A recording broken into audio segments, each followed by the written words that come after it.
শুধু ভক্তবৃন্দ, পরম কৃপালু রাধা মাধবের অপার কৃপায় আমরা হরিকথামৃত আস্বাদন করে আসছি। তো আমরা গৌর লীলায় আস্বাদন করে আসছি। গত কয়েকদিন গৌর লীলায় আস্বাদন করেছি। শ্রী চৈতন্য মহাপ্রভুর অপ্রাকৃত লীলা। দাপর যুগে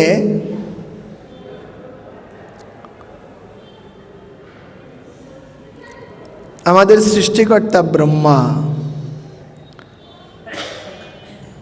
তিনি ভগবানকে পরীক্ষা করতে গিয়েছিলেন। কেন পরীক্ষা করলেন? যে কানাই যদি ভগবানে হয়ে থাকে তাহলে সে অন্যদের মুখের এঁটো কেন খাবে? ব্রহ্মা কৃষ্ণকে দর্শন করতে গেলেন বৃন্দাবনে, কিন্তু দেখছেন কি কৃষ্ণ অন্যান্য ভক্তদের, তার সখাদের কি এঁটো খাচ্ছে। সখাগণ খেয়ে খেয়ে দেখছে কোনটা ভালো কোনটা কি খেতে স্বাদ না, যেটাই বেশি স্বাদ লাগে সেটাই কানাইয়ের বদনে তুলে দিচ্ছেন। তো ব্রহ্মার ভ্রম হলো, তিনি যদি ভগবানে হয়ে থাকেন তাহলে তিনি এঁটো খাবেন কেন? তাই তিনি কি করলেন? সমস্ত গোবৎসদেরকে হরণ করলেন, আবার সখাদেরকেও হরণ করে নিয়ে গেলেন। 1 বৎসর কাল তিনি রেখেছেন তার কাছে। 1 বৎসর পরে ভাবছেন একটু আমি গিয়ে দেখে আসি ওই নন্দের নন্দন শ্রীকৃষ্ণ এখন কি করছেন। এসে দেখলেন যে কি নন্দের নন্দন কৃষ্ণ যেমন গোপসখা ছিল, যেমন গোবৎস ছিল, ঠিক তেমনই তিনি লীলা বিলাস করছেন। তখনই ব্রহ্মা ভাবল যে এখানে এগুলো কিভাবে এলো। এবার ব্রহ্মা আবার গিয়ে দেখলেন যে যেখানে রেখে দিয়েছেন সেখানে যেভাবে রেখেছেন ঠিক সেভাবেই তারা অবস্থান করছে, ঠিক সেভাবে অবস্থান করছে। এবার ব্রহ্মার কি হলো? ব্রহ্মা আবার চলে আসলেন, এসে দেখছেন যে কানাইয়ের সাথে যারা লীলাবিলাস করছে তারা সকলেই এক একজন শঙ্খ চক্র গদা পদ্মধারী বিষ্ণু।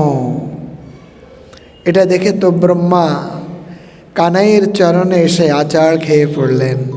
হ্যাঁ, ব্রহ্মা কর জোড়ে মেনতি করে, ব্রহ্মা করজোড়ে মিনতি করে, প্রভু গো আমার অপরাধ ক্ষমা করো, আমার অপরাধ ক্ষমা করো,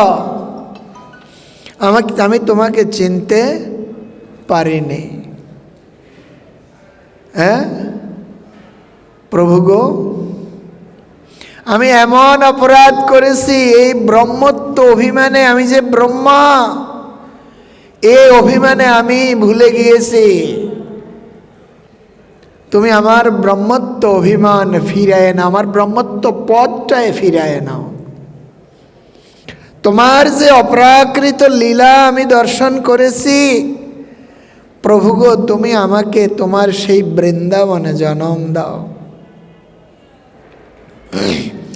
ব্রহ্মা কেঁদে কেঁদে বলছেন, প্রভু গো আমি যে অপরাধ করেছি এই অপরাধ ক্ষমার যোগ্য। জানি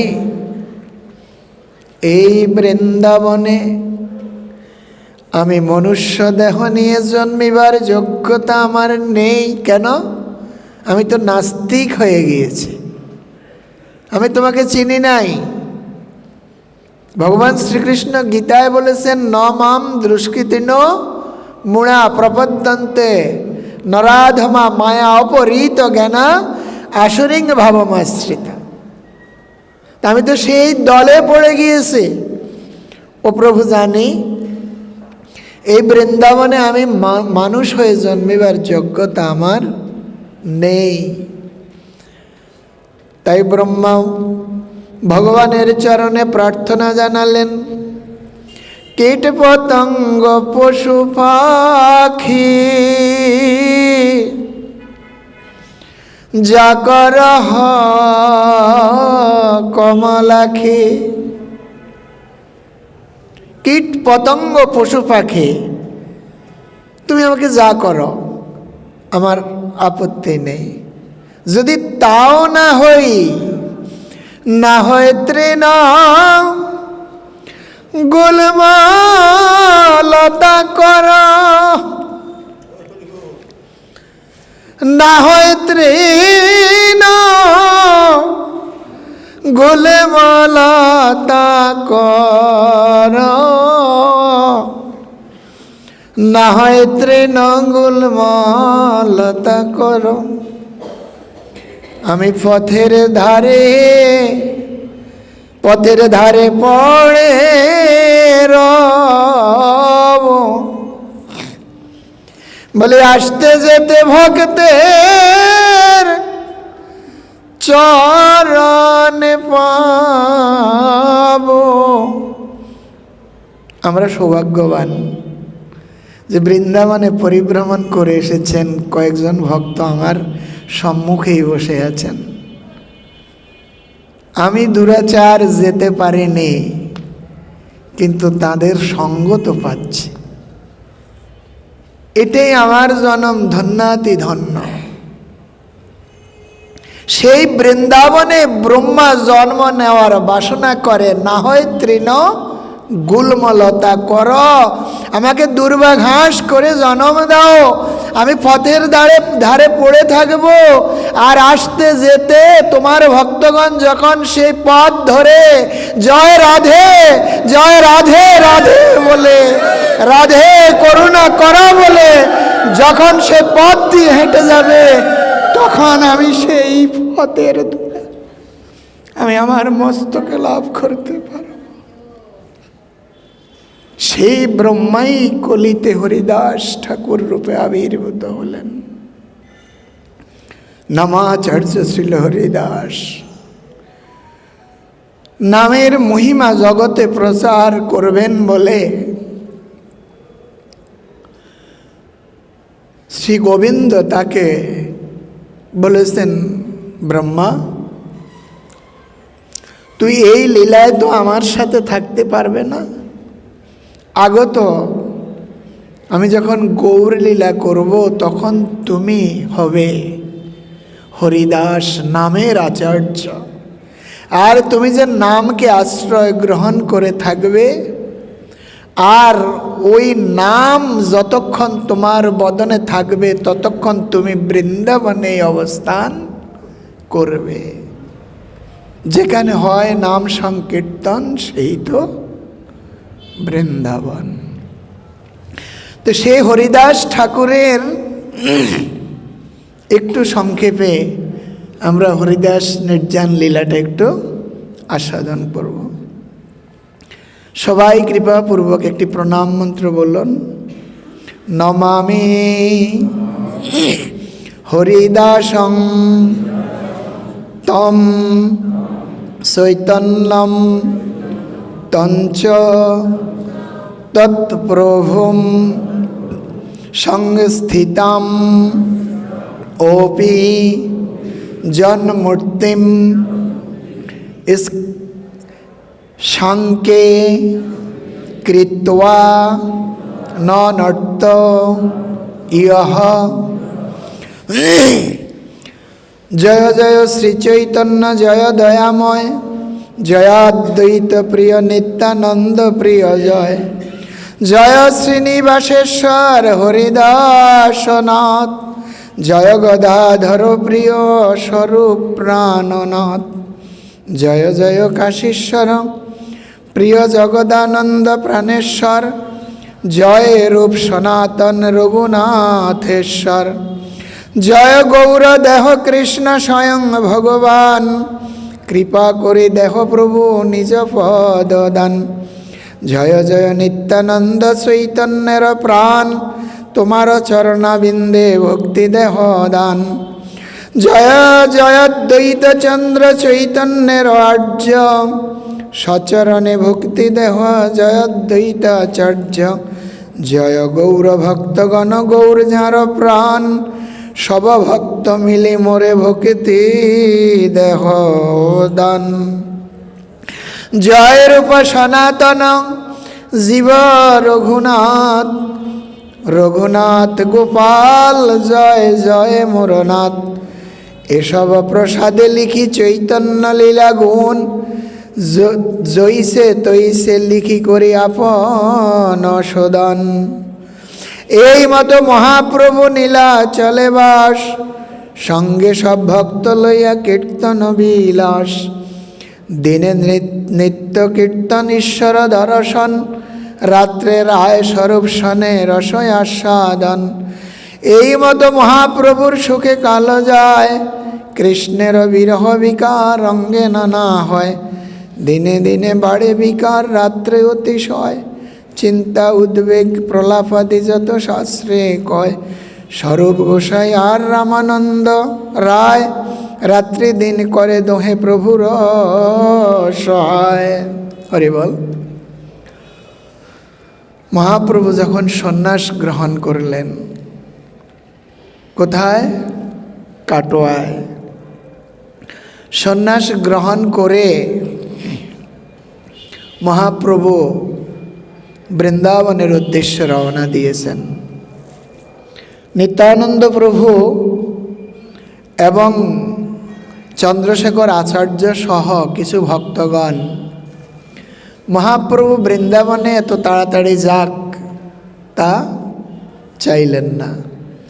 না চেয়ে নিত্যানন্দ প্রভু চন্দ্রশেখর আচার্যকে দিয়ে অদ্বৈত মন্দিরে খবর পৌঁছিয়ে দিলেন যে নিত্যানন্দ প্রভু মহাপ্রভুকে নিয়ে শান্তিপুরের ঘাটের দিকে আসছেন। তিনি যেন একখানি নৌকা আর একটা বহির্বেশ নিয়ে শান্তিপুরের ঘাটে অবস্থান করেন। চন্দ্রশেখর আচার্যকে বলছেন, তুমি এই খবরটা দিয়ে চলে যাবে নবদ্বীপে, সেখানে সচী মাকে সঙ্গে নিয়ে তুমি কি করবে? চলে আসবে শান্তিপুরে। আর নবদ্বীপবাসীদেরকে খবর দিবে, যদি কেউ নিমাই পণ্ডিতকে দেখতে চায় তাহলে তারা যেন শান্তিপুরে চলে আসে। এই খবরটা দিয়ে এবার গোপবালকদেরকে ডেকে ডেকে বলছেন, হে গোপবালকগণ, বালকেরা তো সাধারণত মিথ্যা কথা বলে না। ছোট বাচ্চারা কি মিথ্যা কথা বলে? বলে না, সত্য কথা বলে দেয়। তো নিত্যানন্দ প্রভু বালকদেরকে বলছে, তোমরা এক কাজ করো, আজকে যদি মহাপ্রভু জিজ্ঞাসা করে শান্তিপুরের বৃন্দাবনের পথ কোন দিকে, হ্যাঁ, তখন তোমরা এক কাজ করো, শান্তিপুরের পথের দিকে দেখিয়ে দিবে, বৃন্দাবনের পথ দেখাবে না। এ কথা বলেই নিত্যানন্দ প্রভু কি করলেন, এবার মহাপ্রভুর সম্মুখে এসছেন, এসে এবার নৃত্য করতেছেন। হ্যাঁ, যখনই নৃত্য করতেছেন তখন মহাপ্রভু নিত্যানন্দ প্রভুকে দেখে বলছেন, প্রভু কহে, শ্রীপদ তোমার কোত্থেকে গমন, শ্রীপাদ কহে তোমার সাথে যাব বৃন্দাবন। শ্রীপাদ বলতেছে, মহাপ্রভু বলতেছে, শ্রীপাদ তুমি কোথায় যাচ্ছ? মহাপ্রভু নিত্যানন্দ প্রভুকে কি বলতেন? শ্রীপাদ নাম ধরে। কেন শ্রীপাদ বলতেন? সম্মান জানিয়ে। শ্রীপাদ মানে কি? শ্রীপদ। শ্রী মানে কি? শ্রী মানে সুন্দর। যদি কৃষ্ণের আগে শ্রী থাকে সেই শ্রী মানে কি? রাধা। শ্রীরামের শ্রী মানে সীতা। আর শ্রীলক্ষ্মীর শ্রী মানে নারায়ণ। এখানে শ্রীপতি বলতে শ্রী মানে শ্রী, এখানের শ্রী হলো শ্রীমতী রাধারানী। আর পতে রাধারানীর পতিকে শ্রীকৃষ্ণ। রাধারানীর স্বামীকে নাকি আয়ন ঘোষ? ভুল করলে চলবে না। হ্যাঁ, আয়ন ঘোষ রাধারানীর ছায়াপতি। কি পতি? ছায়াপতি। আমাদেরকে এটা বুঝতে হবে। আয়ন ঘোষ কিন্তু ভগবান নারায়ণের অবতার। ছায়াপতি, উনি সাধনা করছেন রাধারানীকে স্ত্রী হিসাবে লাভ করার। কিন্তু রাধারানীর পতি হল শ্রী গোবিন্দ। এবং কৃষ্ণের সাথে রাধারানীর বিয়েও হয়েছিল। কোথায়? বৃন্দাবন। কোন জায়গা? ভান্ডির বনে। ভান্ডির বনে একবার কে? নন্দ মহারাজ রাধারানীকে কোলে নিয়ে, না, বৃষভানু রাজা রাধারানী বৃন্দাবন, সেখানে ভান্ডির বনে ছিলেন। রাধারানী কিন্তু কিশোরী রূপে ভান্ডির বনে এসেছেন। আর নন্দ মহারাজ কি করছেন? কৃষ্ণকে কোলে নিয়ে। সেই সময় কৃষ্ণ কিন্তু গোচারণ লীলা করতেন না। তার বয়স ছিল মাত্র 4 বছর। 5 বছর থেকে গোচারণ লীলা শুরু করেছেন। তো যখন ভান্ডিরবন কোলে করে কৃষ্ণকে নন্দ মহারাজ নিয়ে গিয়েছেন, হঠাৎ দেখলো যে এক ঝড় উঠছে। তো এখন ঝড় উঠার সাথে সাথে রাধারানীকে দেখছেন নন্দ মহারাজ সেই ভান্ডির বনে। তখন রাধারানীকে বলছেন নন্দ মহারাজ, রাধে তুমি এক কাজ করো, কানাইকে তোমার কাছে রাখো। ছোট ছোট বাচ্চা হলেও কি হয়, আমরা এক বাচ্চার কাছে আরেক বাচ্চারে রাখার একটা মোটামুটি একটা আশ্বস্ত থাকি যে আমি তো একটা কাজে যাচ্ছি, তোমরা দুইজন একসাথে খেলো, হ্যাঁ, মারামারি করো না। তো ভাবে কি না এরা নিরাপদেই থাকবে। ঠিক এমনি মুহূর্তে রাধারানীর কাছে কৃষ্ণকে রেখে নন্দ মহারাজ গেলেন গো বাছুরদেরকে ফিরায় আনবেন, ঝড় আসতেছে। ঠিক অমনি সময়ে ব্রহ্মা সেখানে এসে হাজির। ব্রহ্মা এসে বলছে, প্রভু 4 বছর বয়স পূর্ণ হলেই, হ্যাঁ, কি হয়, বৃন্দাবনে একটা রেওয়াজ ছিল বিয়ে দেওয়ার। হ্যাঁ হ্যাঁ 4 বছর হলে কৃষ্ণ কিন্তু গোচারণ লীলায় বৃন্দাবনের, যখন ব্রহ্মা কি গোবৎস হরণ করেছিলেন, সেই সময় যখন কৃষ্ণ তার অঙ্গ থেকে গোবৎস এবং সখাগণকে কি সৃজন করেছেন, সেই সময় কৃষ্ণ বৃন্দাবনে কি প্রচার করে দিয়েছেন যে এই বৎসর তোমাদের সমস্ত সেই গোপিকাদের বাচ্চা মেয়েদের এবং ছেলেদের বিবাহ দিতে হবে। তো সকল বাচ্চা মেয়েদেরকে কৃষ্ণ নিজেই বিবাহ করে নিয়েছেন। সমস্ত গোপিকাগণ কৃষ্ণের বিবাহিত স্ত্রী, কারণ ওই কৃষ্ণই তো সখারূপে কি তখন বর্তমান ছিলেন। তো এখন রাধারানীকে কি করবেন? ব্রহ্মা এসে বলছে, প্রভু এই সুযোগ। তখন ব্রহ্মা কি করলেন, রাধা কৃষ্ণকে কিশোর কিশোরী রূপে আবির্ভূত হওয়ার জন্য প্রার্থনা করলেন। তখন রাধা কৃষ্ণ কিশোর কিশোরী রূপে দর্শন দিল। আর তখনই ব্রহ্মা পুরোহিত্য করে বান্ডির বনে রাধা কৃষ্ণের গান্ধর্ব বিবাহ দিলেন।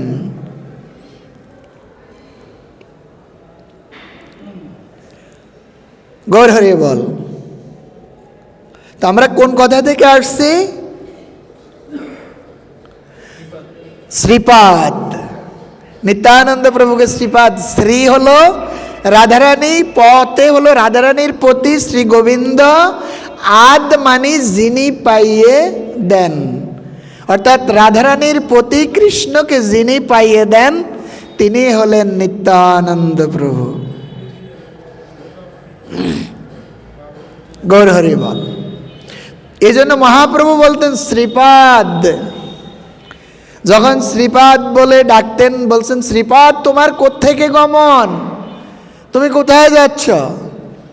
শ্রীপাদ কহে প্রভু গো তোমার সাথে যাব বৃন্দাবন, আমি তোমার সাথে বৃন্দাবনে যাব, তোমায় একা যেতে দেব না গো, আমি তোমার সাথে বৃন্দাবনে যাব।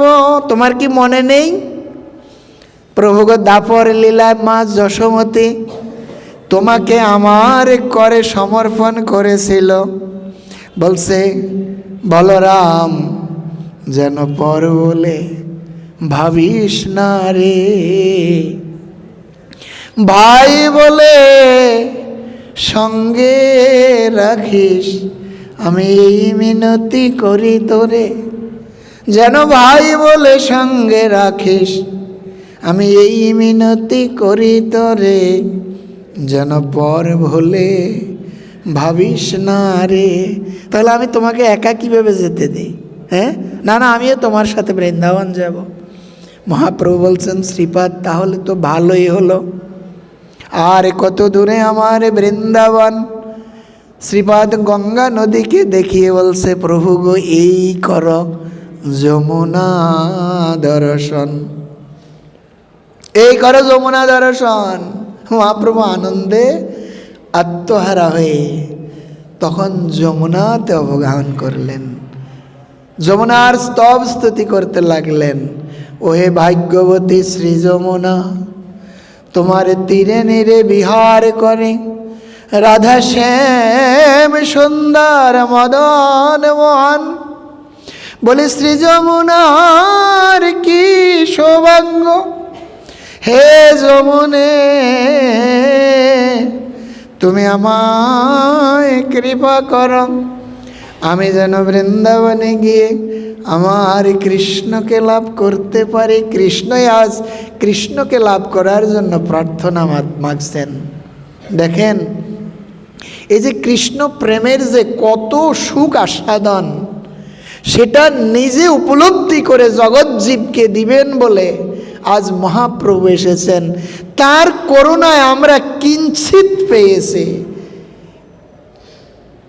নতুবা আমরা এই যে প্রেম, এই যে আনন্দ, এই যে ভজনে এত আনন্দ এত প্রেম, হ্যাঁ, সেটা কিন্তু আমরা লাভ করতে পারতাম না। রাধা কৃষ্ণ সেবা কত সুখকর, যারা করে তারাই বুঝে, যারা করে না তাদের বোধগম্য হওয়ার নয়।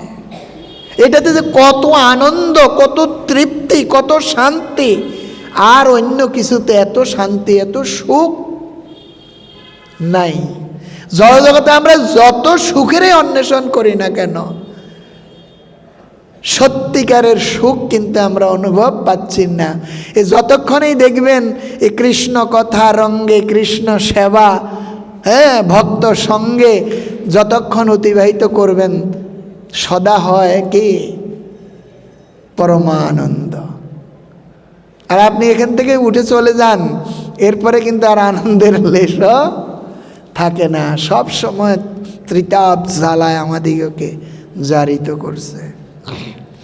তো মহাপ্রভু বলছেন আমি যেন কৃষ্ণ পাই বৃন্দাবনে গিয়ে। যখনই ডুব দিয়ে উঠে দাঁড়ালেন, অদ্বৈত আচার্য প্রভু বহির্বাস ধরে সামনে দাঁড়িয়ে রইলেন। এখন অদ্বৈত আচার্য ঠাকুরকে দেখে বলছেন, তুমি না আচার্য ঠাকুর, এথা আইলা কেনে? আমি যে বৃন্দাবনে, তুমি জানিলা কেমন? এটা কেমন করে জানলা আমি যে বৃন্দাবনে? তুমি এখানে কেন আইলা? কিভাবে আসলে? অদ্বৈত আচার্য ঠাকুর বলছেন, প্রভু গো, তোমার এই সমস্ত ভারী ভুরি রাখো। হ্যাঁ, তুমি যাহা তাহা বৃন্দাবন, মোর ভাগ্যে আজ গঙ্গা তীরে তোমার আগমন। আমার পরম সৌভাগ্য প্রভু, আজ গঙ্গা তীরে তোমার দর্শন লাভ করেছে। মহাপ্রভু চমকিত হয়ে বললেন, শ্রীপাদ আমার সাথে আমারে ভান্ডাইল, আমার সাথে প্রতারণা করেছে, আমাকে মিথ্যে কথা বলেছে। অদ্বৈত আচার্য ঠাকুর বলছে, প্রভু এ কেমন কথা বলছো? আমার শ্রীপাদ কখনো মিথ্যা বলেন না, শ্রীপাদের কথা কখনো মিথ্যা হতে পারে না। তো বলছে, গঙ্গাকে দেখিয়ে যমুনা বলেছে, এটা কি মিথ্যা হলো না? অদ্বৈত আচার্য ঠাকুর বলছেন, প্রভু গো, ত্রিবেণী সঙ্গমে গঙ্গা যমুনা সরস্বতী নদীর মিলনস্থল, গঙ্গার পশ্চিম ধারে দিয়ে যমুনা প্রবাহিত। যেহেতু তুমি গঙ্গার পশ্চিম ধারে স্নান করেছ, তুমি তো যমুনাতে স্নান করলে। আমার শ্রীপাদ কি মিথ্যা বলে? মিথ্যা বলে না, তুমি তত্ত্ব নিরূপণ করো, তুমি তত্ত্ব নিরূপণ করো। শ্রীপাদ কখনো মিথ্যা বলেন না, সত্য বলেছেন। তখন মহাপ্রভু আর কি করবেন? অদ্বৈত আচার্য ঠাকুর বলছেন, প্রভু গো, তুমি আজ 3 দিন 3 রাত্রি একই বহির্বাস পরে আসো, স্নান করনি, কোনো কিছু কি ভিক্ষাও নাওনি, ভোজনও করনি। আজকে তোমার সন্ন্যাসী হওয়ার পরে প্রথম ভিক্ষা আমার ঘরে, তুমি কৃপা করে চলো চলো চলো। মহাপ্রভু, মহাপ্রভু শুনো শুনো, মহাপ্রভু কর অবদান, শান্তিপুর মোর গৃহে করহ প্রয়াণ। শান্তিপুরে গেলেন, হরিদাস ঠাকুরও সেখানে গেলেন, হরিদাস ঠাকুরও সেখানে গেলেন। শান্তিপুরে সচিমাও গেলেন। আই সচিমা, সচিমা মহাপ্রভুকে বলছেন, বাবা তুই তো সন্ন্যাসী হয়েছিস, জানি তুই আর গৃহে ফিরে যাবি না,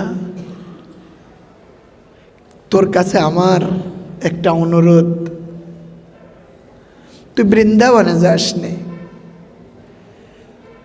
তুই নীলাচলে থাক।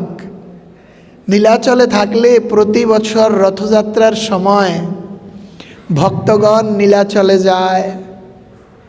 আমি বছরে অন্তত একবার তোর কুশল বার্তা জানব। মায়ের অনুরোধে নিমাই পণ্ডিত শ্রীকৃষ্ণ চৈতন্য মহাপ্রভু সন্ন্যাসী ঠাকুর আজ কথা দিলেন, মাগো তাই হবে, আমি নীলাচলে অবস্থান করব। হ্যাঁ, নীলাচলে অবস্থান করব। এখন হরিদাস ঠাকুর বলছে, প্রভু গো, আমি তোমাকে দর্শন না করে থাকতে পারবো না, কিন্তু আমি তো নীলাচলে থাকতে পারবো না। কেন?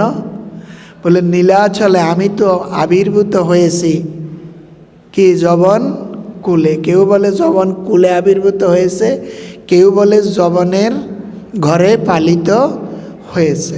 হোক, যেটাই হোক, হয়েছে তো। সুতরাং আমাকে তো জগন্নাথ দর্শন করার জন্য মন্দিরে প্রবেশ অধিকার দেবে না। আমি কি করে, হ্যাঁ, আমি তো তোমাকে ছেড়ে থাকতে পারবো না, আমি তোমার সাথে থাকব। কি করে থাকবো প্রভু, তুমি আমার সেই ব্যবস্থা করো। তুমি তো অনন্ত কোটি বিশ্বব্রহ্মাণ্ডের নাথ প্রভু, হ্যাঁ, তুমিই তো জগন্নাথ, তুমিই তো মহাপ্রভু। নীলাচলের মহাপ্রভুকে জগন্নাথ, আর তুমিই তো সেই মহাপ্রভু। মহাপ্রভু বলছেন, হরিদাস তুমি আমার সঙ্গে যাবে, আমি প্রতিদিন কি তোমার জন্য প্রসাদ পাঠাবো, তুমি প্রতিদিন সিংহদ্বারে দাঁড়িয়ে জগন্নাথ দেবকে দর্শন করবে। তো হরিদাস ঠাকুরকে স্থান করে দিলেন মহাপ্রভু। মহাপ্রভু গম্ভীরায় অবস্থান করছেন। গম্ভীরার জায়গাটা কেমন জানেন? মহাপ্রভু তাঁর হাতে 4.5 হাত লম্বা, আর গম্ভীরাটা হলো 3.5 হাত লম্বা। মহাপ্রভু আবার এমন সরু যে সেখানে কোনো কিছু রাখার মতো কোনো অবস্থা নেই। দেখেন মহাপ্রভু আমাদের জন্য, কলিহত জীবদের উদ্ধারের জন্যই তো তার এই কপট সন্ন্যাস। মহাপ্রভু শীতকালে কি করতেন? মাথা সহ শরীরটা গম্ভীরার ভিতরে রাখতেন, চরণ দুখানি বাইরে থাকতো। আর গরমকালে সেই মাথা সহ বাইরে থাকতো, চরণ দুখানি কি ভিতরে থাকতো। যদি লম্বা হতেন, আর লম্বাও হতেন না, এই কোনো রকম বাঁকা হয়ে সেই ঘরের মধ্যে 12 বৎসর, কত বছর কাটাইছেন? 12 বছর এই গম্ভীরার প্রকোষ্ঠে। এইভাবে থেকেই তিনি সেই ব্রজলীলা আস্বাদন করেছেন, রাধাভাবে ভাবিত হয়ে সেই কৃষ্ণলীলা তিনি আস্বাদন করেছেন। কত ত্যাগ স্বীকার করেছেন। আমরা কত আরাম আয়েশ খুঁজি, সাধন ভজন করলেও আমরা আরাম আয়েশ খুঁজি। আরাম ছাড়া, আয়েশ ছাড়া আমাদের ভজনও হয় না। হ্যাঁ, তো হরিদাস ঠাকুরকে প্রতিদিন মহাপ্রভু কি করতেন? জগন্নাথ দেবের প্রসাদ পাওয়ার পর ভোজন অবশিষ্ট হরিদাসের জন্য পাঠাতেন। আর হরিদাস ঠাকুর কি করতেন? হ্যাঁ, কোথায় বসে? সমুদ্রের তীরে সেই খালি স্থানে বসে হরিদাস ঠাকুর সে হরিনাম জপ করতেন, 3 লক্ষ হরিনাম সেখানে অবস্থান করতেন। মহাপ্রভু ভাবলেন কিভাবে থাকবে, কোনো তো কুটির নেই। তখন মহাপ্রভু করুণাবশত সেই জগন্নাথ দেবের দন্তদাবনের লাঠি, হ্যাঁ প্রসাদী লাঠি, বকুল কাষ্ঠ লাঠি, মহাপ্রভু সেটা গ্রহণ করে মহাপ্রভুও সেই কাঠি দিয়ে দন্তমাজন করে সেই মহাপ্রসাদী কাঠিটি কি করলেন? সমুদ্রের তীরে রূপে দিলেন। আর সমুদ্রের তীরে যেই কাঠিটি রূপে দিয়েছেন, সেই কাঠি থেকেই এই বকুল বৃক্ষটি কি সৃষ্টি হয়েছে। ওই বকুল বৃক্ষ হরিদাস ঠাকুরকে ঝড় বৃষ্টি এবং রৌদ্রের উত্তাপ থেকে রক্ষা করত, হরিদাসের সেবা করত। আর হরিদাস ঠাকুরের মুখে কৃষ্ণ নাম শুনতে শুনতে ওই বকুলটিও সিদ্ধি লাভ করেছে। তাই সেই বকুলের নাম হলো সিদ্ধ বকুল, এখনও সেটা বিদ্যমান হরিদাস ঠাকুরের ভজনস্থলীতে। তো হরিদাস ঠাকুরের জন্য প্রতিদিন প্রসাদ পাঠাতো মহাপ্রভু।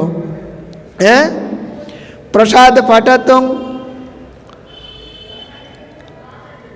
একদিন গোবিন্দ মহা প্রসাদ লইয়া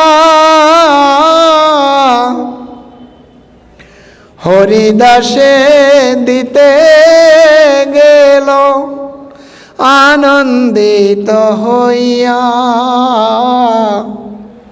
হরিদাসে দিতে গেল আনন্দিত হইয়া।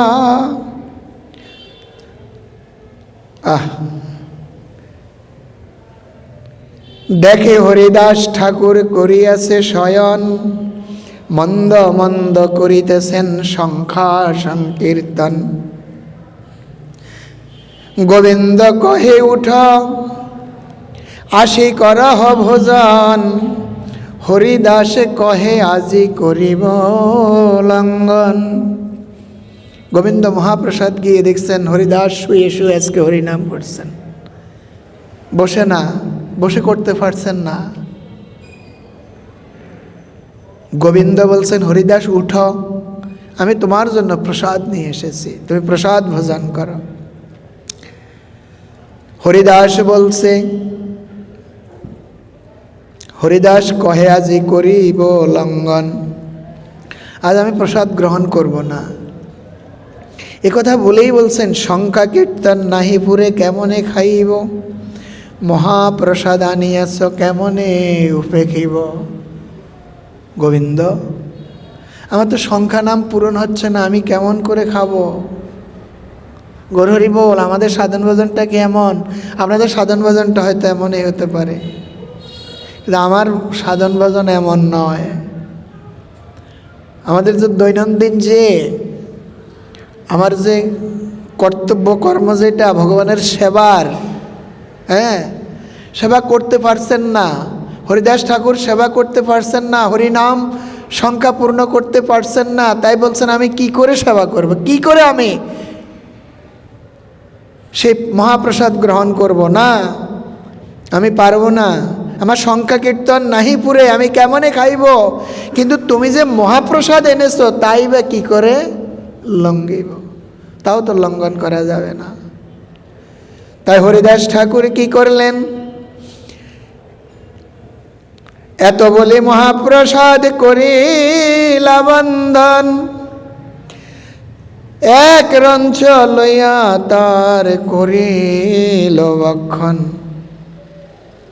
এক রঞ্চ নিয়ে হরিদাস মহাপ্রসাদের সম্মান রক্ষা করলেন, এক রঞ্চ প্রসাদ বদনে দিলেন। আর এবার আবার শুয়ে শুয়ে হরিনাম জপ করছেন। আর দেন মহাপ্রভু তার ঠাই আইলা, সুস্থ হরিদাস না, এত বলে মহাপ্রসাদ করিল বন্দন, এক রঞ্চ লইয়া তার করিল ভক্ষণ।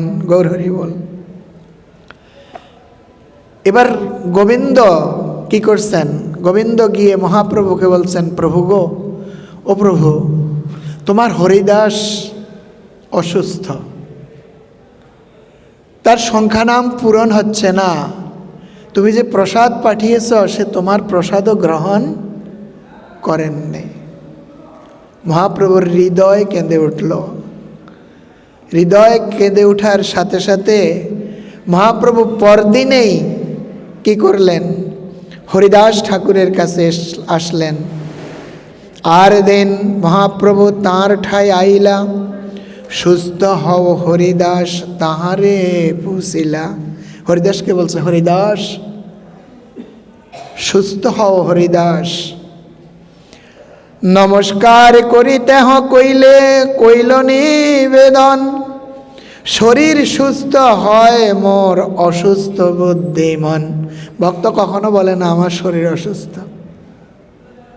বলে হরিদাস বলছেন, প্রভু গো, আমার শরীর অসুস্থ না, অসুস্থ হলো আমার মন। কেন? যে আমি তো তোমার নাম পূর্ণ করতে পারি না। সনাতন গোস্বামী অসুস্থ, গিরিরাজ গোবর্ধন পরিক্রমা করতে পারেন না, বৃদ্ধ হয়ে গিয়েছেন। হ্যাঁ, কৃষ্ণ কি করছেন? সনাতন গোস্বামী হামাগুড়ি দিয়ে দিয়ে গিরিরাজ গোবর্ধন পরিক্রমা করছেন। গিরিধারী এসে সনাতনের হাত ধরে বলছেন, সনাতন, ও সনাতন, তোমাকে আর এই গিরিরাজ গোবর্ধন পরিক্রমা করা লাগবে না, তুমি তো আর পারছো না, তুমি বৃদ্ধ হয়েছ, তোমার আর ভজনে কেন এত আগ্রহ? তোমার পরিক্রমা করার প্রয়োজন নেই। যাকে পাওয়ার জন্য তুমি এই গিরিরাজ গোবর্ধন পরিক্রমা করছ, সে আমি তোমার হাত ধরে বলছি, তুমি আর গিরিরাজ গোবর্ধন পরিক্রমা করার প্রয়োজন নেই। সনাতন গোস্বামী বলছেন, প্রভু, আমার প্রতি এত করুণা তোমার। ও প্রভু, আমি তো তোমাকে অত ভালোবাসি না যত ভালোবাসি এই পরিক্রমাকে। কেন জানো? কারণ এই পরিক্রমাই তো আজ তোমাকে আমার কাছে এনে দিয়েছে। আমি যদি পরিক্রমা না করতাম তাহলে তো তুমি এসে আমার হাত ধরতে না। তাই ও প্রভু, আমি তোমাকে অত ভালোবাসি না যত ভালোবাসি এই পরিক্রমাকে। যদি আমাকে তুমি কোনো কিছু দিতেই চাও তাহলে সেটা দাও, আমাকে করুণা নয়, আমাকে সেই শক্তি দাও, যাবৎ দেহে প্রাণ থাকে তাবৎ যেন আমি এই গিরিরাজ গোবর্ধনকে পরিক্রমা করতে পারি। আজকে হরিদাস বলছেন, প্রভু গো, ও প্রভু, আমি অসুস্থ না। কে বলছে আমি অসুস্থ? এটা তো জড় দেহ, এটা জন্ম মৃত্যু জরা ব্যাধির মধ্যে অবস্থান করছে, এটা জরা ব্যাধিতে আক্রান্ত হবে। কিন্তু প্রভু গো, আমার অসুস্থ হলো আমার মন, আমার হৃদয়ে শান্তি নেই। কেন? আমি তো তোমার নাম সংখ্যা পূর্ণ করতে পারছি না। হ্যাঁ, প্রভু কহে কোন ব্যাধি কহত নিশ্চয়, তেহ কয়েন সংখ্যা সংকীর্তন না পুরয়। আমার এটাই ব্যাধি। প্রভু কহে বৃদ্ধ হইলা সংখ্যা অল্প কর, সিদ্ধ দেহ তুমি সাধনে আগ্রহ কেন ধর। হ্যাঁ, তোমার তো সিদ্ধ দেহ, তুমি সিদ্ধ হয়ে গিয়েছ, সুতরাং তোমার ভজনে এত আগ্রহের প্রয়োজন নাই। আগ্রহ কেন? আগ্রহ করো না। কিন্তু হরিদাস বলছে না না, লোক নিস্তারিতে তোমার এই অবতার।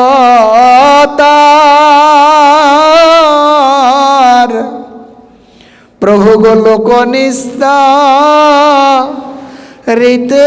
তোমার বলে এই অবতার। নামের মহিমা লোকে করিল প্রচার, নামের মহিমা লোকে করিল প্রচার। মহাপ্রভু এবার বলছেন, এবে অল্প সংখ্যা করি করহ কীর্তন। হরিদাস কহে শোনা মোর সত্য নিবেদন, হীন জাতিতে জন্ম মোর নিন্দ কলে বর, হীন কর্মে রত মুই অধম পামর। আমার হীন জাতিতে জন্ম, হ্যাঁ, আমি অধম পামর, আমার নিন্দ কলেবর। এই কলেবর, এই দেহ নিন্দিত দেহ। হ্যাঁ, আসলে কি হরিদাসের দেহ নিন্দিত দেহ? আমাদের সমাজটা তো এমন, ও নিচু বংশের, আমি উচ্চ বংশের, আমি অমুক, ও এটা। কিন্তু আমার মহাপ্রভুর শিক্ষাটা কি? যেই ভজে সেই বড়, যেই ভজে সেই বড়। এবার আমি ব্রাহ্মণ কুলে জন্ম হই না কেন, কোনো লাভ নেই। ব্রাহ্মণ হইয়া যদি কৃষ্ণ নাহি ভজে, সে রৌরব নরকেতে মজে। আর চণ্ডাল হইয়াও যদি কৃষ্ণ ভজে, সেও কি উত্তম। এখন হরিদাস ঠাকুর বলছেন আমার নিন্দ কলেবর, কারণ আমি যমন কুলে আবির্ভূত, যবনের দ্বারা লালিত, যেটাই ধরি আমরা, সুতরাং আমার নিন্দ কলেবর। গৌর হরি বল। কিন্তু মহাপ্রভু কি করছেন? মহাপ্রভু বলছেন, হরিদাস ঠাকুর বলছে, অদৃশ্য স্পৃশ্য মোরে অঙ্গীকার কইলা, রৌরব হইতে কাড়ে মোরে বৈকুণ্ঠে চড়াইলা। স্বতন্ত্র ঈশ্বর তুমি হও স্বেচ্ছাময়, জগতে না চাও যারে জইছে ইচ্ছা হয়। অনেক না চাইলে মোরে প্রসাদ করিয়া, বিপ্রের শ্রাদ্ধ পাত্র খাইনু ম্লেচ্ছ হইয়া। হরিদাস ঠাকুর বলছেন, প্রভু তুমি আমাকে অনেক উপরে উঠাইছ, হ্যাঁ, যেটা আমার পাওয়ার যোগ্যতা নেই। হরিদাসের ধন্যতা, হ্যাঁ, বলছে অদৃশ্য অস্পৃশ্য মোরে অঙ্গীকার কইলা, রৌরব হইতে কাড়ি মোরে বৈকুণ্ঠে চড়াইলা। এখন বলছে আমাকে তুমি আমাকে নিয়ে অনেক খেলা করেছ, শেষমেশ আমাকে বিপ্রের শ্রাদ্ধ পাত্র খাইয়েছ। কোন বিপ্রের? অদ্বৈত আচার্য ঠাকুরের বাবার শ্রাদ্ধের পাত্র। সাধারণত ব্রাহ্মণকে দান করা হয়, কিন্তু মহাপ্রভু কাকে দান করিয়েছেন? হরিদাস ঠাকুরকে। হ্যাঁ, কেন? মহাপ্রভু বলেছেন তুমি খাইলে হয় কোটি ব্রাহ্মণ ভোজন, এত বলি শ্রাদ্ধ পাত্র করিলা অর্পণ। মানে আমাদের সমাজে যে এখন কিছু ঘটনা ঘটে, তখন যে ঘটেনি, তখন আরো বেশি ঘটত। অদ্বৈত আচার্য ঠাকুরের পিতা যখন মারা যায়, তখন শ্রাদ্ধে হরিদাস ঠাকুরকেও নিমন্ত্রণ করছেন, সে ব্রাহ্মণদেরকেও নিমন্ত্রণ করা হয়েছিল। তখন ব্রাহ্মণরা বলছেন যে হরিদাস ঠাকুর সেখানে গেলে আমরা যাব না। তো মহাপ্রভু অদ্বৈত আচার্য ঠাকুরকে বলেছেন, তুমি এক কাজ করো, সকলকে ভ্যাট দিয়ে দাও। ভ্যাট বুঝেন তো? হ্যাঁ, বাড়িয়ে বাড়িয়ে যার যার প্রত্যেকে চাল ডাল তরি তরকারি দিয়ে দাও।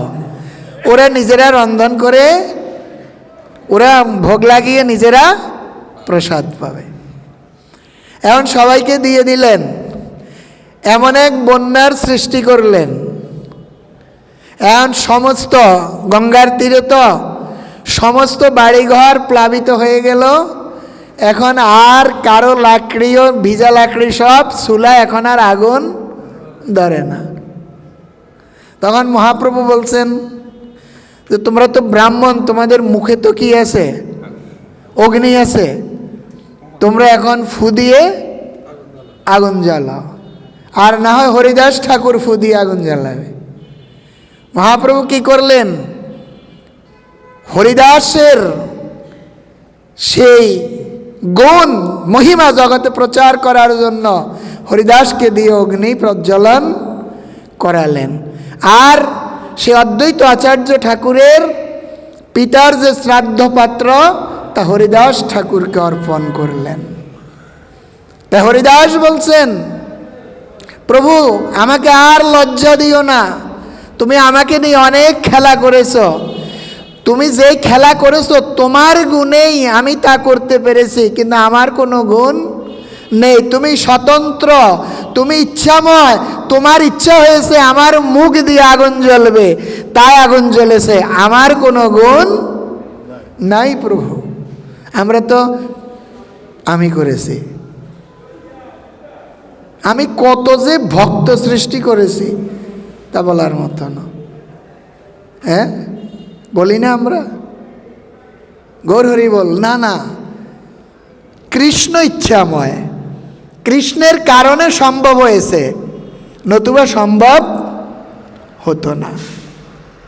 কবে শ্রী চৈতন্য মোরে করিবেন দয়া, কবে আমি পাইব বৈষ্ণব পদ ছায়া।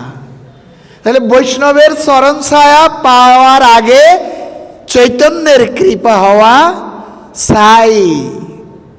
চৈতন্য সরাসরি কৃপা করেন না, বৈষ্ণবের মহিমা জগতে প্রচারের জন্য চৈতন্য দেব ভগবান কি করেন? তিনি কারো প্রতি যদি করুণা হয়, তার কর্মবন্ধন যদি কোনো বৈষ্ণব সঙ্গ, ভাগবত শ্রবণ, কোনো কারণে যদি সাধুশাস্ত্র কৃপায় যদি কৃষ্ণ উন্মুখ হয়, সেই জীব নিস্তরে মায়া তারে ছাড়ায়, তখন কৃষ্ণ কৃপা করে তাকে কোনো ভক্তের সান্নিধ্যে পাঠিয়ে দেন। সেই জন্য নরোত্তম দাস ঠাকুর বলেছেন, কবে শ্রী চৈতন্য মোরে করিবেন দয়া, কবে আমি পাইব বৈষ্ণব পদ ছায়া। কিন্তু এটা আমাদের অহংকার নয়, এই জন্য শুদ্ধ বৈষ্ণবেরা ভক্তরা এগুলোর অহংকার করেন না। আজ হরিদাস ঠাকুর বলছেন, প্রভু গো তুমি আমাকে অনেক নাচালে, হ্যাঁ আমাকে অনেক নাচিয়েছ, বিপ্রের শ্রাদ্ধ পাত্র খাইনু ম্লাচ্ছ হইয়া। তখন হরিদাস ঠাকুর বলছেন, প্রভু গো বলি এক বাঞ্ছা হয় মোর বহুদিন হইতে,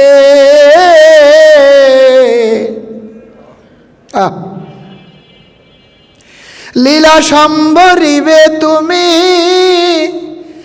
লয় মোর চিতে। প্রভু গো আমার মনে হয় যেন তুমি অচিরেই লীলা সংবরণ করবে। হ্যাঁ, সেই লীলা প্রভু মোরে কবু না দেখাইবা, বলে আপনার আগে মোর শরীর পাড়িব। প্রভু গো, প্রভু আমি তোমার সে অপ্রকট লীলা দর্শন করতে পারবো না। তোমার কাছে আমার এই নিবেদন প্রভু, তোমার অপ্রকটের আগে যেন আমি আমার এই দেহকে ত্যাগ করতে পারি। হ্যাঁ প্রভু গো, হৃদয়ে ধরিব তোমার, আমার একটা ইচ্ছা, মনের ইচ্ছা, আমি তোমার আগে আমার এই দেহ ত্যাগ করব। কিভাবে দেহ ত্যাগ করব? হৃদয়ে ধরিব তোমার কমল চরণ, নয়নে দেখিব তোমার এ চাঁদ বদন, জিহ্বায় উচ্চারিব তোমার কৃষ্ণ চৈতন্য নাম। ওগো এই মতো ইচ্ছা মোর ছাড়িব পরাণ,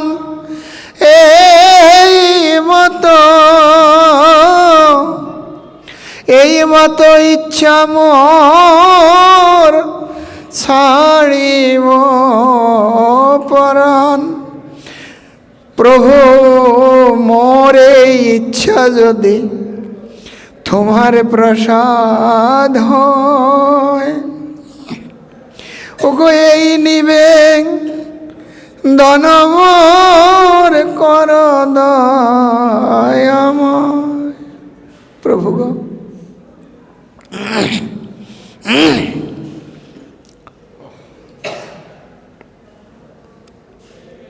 হরিদাস ঠাকুর বলছেন, প্রভু গো আমি হৃদয়ে ধরিব তোমার চরণ, কমল চরণ, আমার বক্ষে তোমার যুগল চরণ আমি ধারণ করব।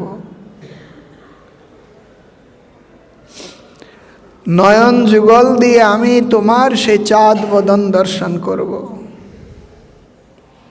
আর জিহ্বায় উচ্চারিব তোমার শ্রীকৃষ্ণ চৈতন্য নাম। এই মতো ইচ্ছা মোর ছাড়িব পরাণ। এইভাবে আমি আমার প্রাণকে ছাড়ব, এটা আমার ইচ্ছা। তুমি স্বতন্ত্র ইচ্ছাময় প্রভু, আমার এই ইচ্ছা পূরণ করাও। মোর এই ইচ্ছা যদি তোমার প্রসাদ হয়, যদি তোমার করুণা হয়, এই নিবেদন মোর কর দয়াময়। এই নিচ দেহ মোর ফড়ে তোমার আগে, এই বাঞ্ছা সিদ্ধি মোর তোমাতেই লাগে। প্রভু কহে হরিদাস যে তুমি মাগিবে, কৃষ্ণ কৃপাময় তাহা অবশ্য করিবে। মহাপ্রভু বলছেন, হরিদাস আমি ভক্তের মনোবাসনা তো পূরণ করা ছাড়া আমার উপায় নেই। কৃষ্ণ কৃপাময়, তোমার সেই ইচ্ছা অবশ্যই কৃষ্ণ পূরণ করবেন। কিন্তু আমার যে কিছু সুখ তোমার সহ লইয়া, তোমার যোগ্য নহে, যাও আমার ছাড়িয়া। মহাপ্রভু বলছেন, হরিদাস তোমাদেরকে নিয়েই তো আমার সুখ। এখন তুমি বলো, তোমার কি এটা কর্তব্য তুমি আমাকে ছেড়ে চলে যাবে? হরিদাস বলছে, চরণে ধরি কহে হরিদাস, না করিও মায়া, অবশ্য অধমে প্রভু করিবে এই দয়া। মোর শিরোমণি যেই কত মহাশয়, তোমার লীলার সহায় কোটি ভক্ত হয়। প্রভু তোমার তো কত কোটি কোটি ভক্ত আছে, আমার মতো এই পিপিলিকা, এক পিপিলিকা যদি, এক পিপিলিকা মইলে পৃথিবীর কাহাহানি হইলা। ভক্ত বৎসল তুমি, মুই হইলাম ভক্তাবাস, আমি হইলাম ভক্তাবাস, আমি তো তোমার ভক্ত হতে পারেনি, ভক্তের আভাস মাত্র। অবশ্য পুরেই বা প্রভু মোরে আস, তুমি আমার এই আশাটা পূরণ করবে। মধ্যাহ্ন করিতে প্রভু চলিলা আপনে, দেখিয়া ঈশ্বর দেখিয়া কালী দিবে দর্শনে। তবে মহাপ্রভু তারে করিয়া লিঙ্গন, মধ্যাহ্ন করিতে সমুদ্রে করিলা গমন। মধ্যাহ্ন করিতে সমুদ্রে করিলা গমন। প্রাতকালে ঈশ্বর দেখি সবভক্ত লইয়া, পরদিন প্রাতকালে ভোরবেলায় ভক্তদেরকে নিয়ে জগন্নাথ দেবকে দর্শন করলেন। জগন্নাথ দেবকে দর্শন করে এবার হরিদাসকে দেখিতে আসলেন। হরিদাস, হরিদাস দেখিতে আইলা শীঘ্র করিয়া। হরিদাসকে যখন দেখতে আসলেন, হরিদাস আগে আসি দিলা দর্শন। হরিদাস বন্ধিলে প্রভু আর বৈষ্ণবচরণ। হরিদাস মহাপ্রভুকে দেখে মহাপ্রভুকে প্রণাম নিবেদন করলেন, বৈষ্ণবদের চরণে প্রণাম করলেন। সমস্ত বৈষ্ণবরাও হরিদাসকে প্রণাম করল। প্রভু কহে, হরিদাস কহ সমাচার। হরিদাস কহে, প্রভু যে কি কৃপা তোমার। মহাপ্রভু বলছে, হরিদাস তোমার খবর বলো। হরিদাস কহে, প্রভু গো তোমার যে কৃপা তোমার। মহাপ্রভু ইঙ্গিত দিলেন সমস্ত ভক্তদেরকে কীর্তন করার জন্য। সমস্ত ভক্তগণ অঙ্গনে আরম্ভিল প্রভু মহাসংকীর্তন। বক্রেশ্বর পণ্ডিত তাহা করেন নৃত্যন। স্বরূপ গোসাই আদি যত প্রভুর গণ, হরিদাসে বেড়ি করে নাম সংকীর্তন। সকলে হরিদাসকে ঘিরে ঘিরে নাম সংকীর্তন করছেন। রামানন্দ সার্বভৌম সবার অগ্রেতে, হরিদাসের গুণ প্রভু কইলা লাগিতে। ভগবানের মুখে ভক্তের মহিমা বর্ণন। মহাপ্রভু হরিদাসের গুণ বর্ণন করতে লাগলেন শতমুখে। হরিদাসের গুণ কহিতে হইলা শতমুখ, কহিতে কহিতে প্রভুর বাড়ে মহাসুখ। হরিদাসের গুণে সবার বিস্মিত হইল মন। সর্বভক্ত বন্দে হরিদাসের চরণ। প্রেমানন্দে ভক্তগণ করিয়া লিঙ্গন। হরি বল বলে আনন্দিত মন। হরিদাস জাগ্রত।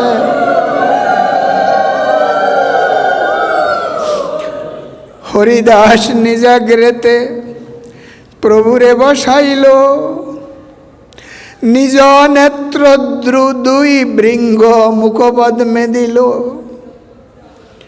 সহৃদয়ে আনি ধরিল প্রভুর চরণ। সর্বভক্ত পদ রেণু মস্তকে ভূষণ। শ্রীকৃষ্ণ চৈতন্য শব্দ বলে বারবার।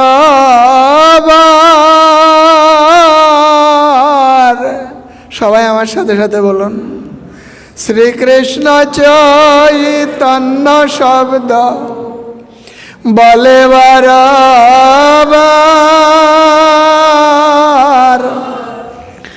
ওগো প্রভু মুখা মাধুরী, ফিয়ে নেত্রে জলধার।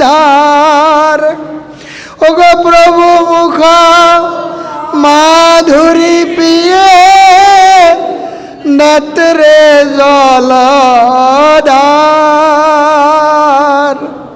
শ্রীকৃষ্ণ চৈতন্য শব্দ করিতে উচ্চারণ।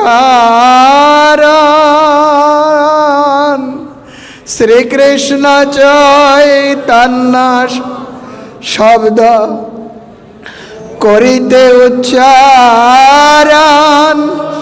ওগো নামের সহিতে প্রাণ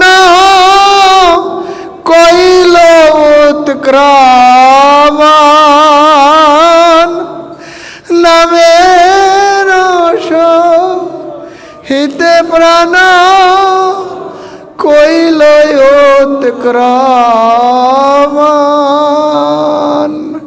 হরিদাস ঠাকুর শ্রী চৈতন্য শ্রীকৃষ্ণ চৈতন্য শ্রীকৃষ্ণ চৈতন্য শ্রীকৃষ্ণ চৈতন্য শ্রীকৃষ্ণ চৈতন্য বলতে বলতে হরিদাসের প্রাণ বায়ু বেরিয়ে গেল। হরিদাস সেই তার নিত্য লোকে তিনি গমন করলেন। আর মহাপ্রভু হরিদাস ঠাকুরের সেই হরিদাসের তনু প্রভু কোলে উঠাইয়া অঙ্গনে নাচেন প্রভু প্রেমাবিষ্ট হইয়া। হরিদাসের মৃতদেহকে নিয়ে কি করলেন? মহাপ্রভু নিত্য গীত শুরু করলেন। কীর্তন করতে করতে হরিদাসের গুণ বর্ণন করলেন। মহাপ্রভু সেই সমুদ্রের তীরে নিয়ে নিজ কোলে করে সমুদ্রের তীরে নিয়ে হরিদাসকে সেই সমুদ্রের তটে বালুকার দ্বারা হরিদাসকে সমাধিস্থ করলেন। নিজেই প্রথমে বালু দিলেন। তারপর জগন্নাথ মন্দিরের সিংহদ্বারে এসে ভিক্ষা করে হরিদাসের বিজয় উৎসব পালন করলেন। আমাদের অনেক বড় সময় চলে গিয়েছে, আমি আর প্রবেশ করছি না। এভাবে হরিদাস ঠাকুরের মহোৎসব করে সমস্ত ভক্তগণকে সঙ্গে নিয়ে সবাই প্রসাদ পেলেন। সমস্ত ভক্তগণ আসলো। আর শ্রীকৃষ্ণ চৈতন্য মহাপ্রভু হরিদাসের গুণ বর্ণন করছেন। হরিদাস আসিলা যেই সমুদ্রের তীরে স্নান করলেন, সেখানে বলছেন সমুদ্র আজ মহাতীর্থে পরিণত হলো। আর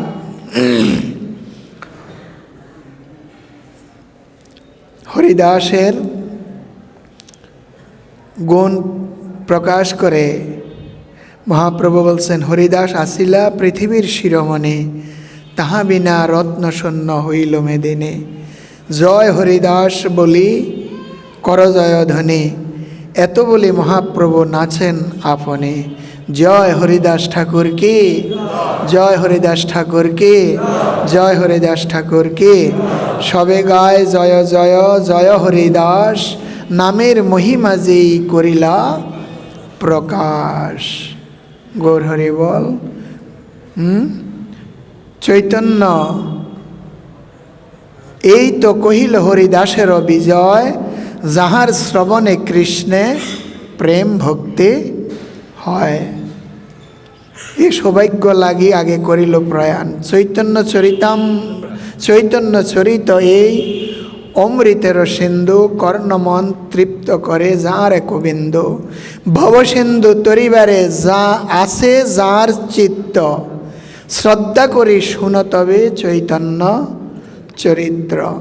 শ্রীরূপ রঘুনাথ, সবাই বলেন শ্রীরূপ রঘুনাথ পদে যার আস, চৈতন্য চরিতামৃত কহেন কৃষ্ণদাস।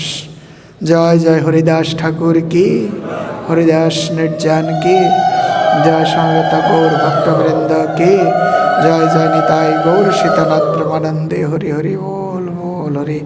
ভবে ভবে যথা ভক্তি পাদস্তয় জায়তে तथा गुरुष्व देवेश नाथस्तं न जतो प्रभो नाम संकीर्तनं यस्य सर्व पाप प्रणाशनं प्रणाम दुःखशमनस्तं नमामि हरिं परं प्रणाम दुःखशमनस्तं नमामि हरिं परम्।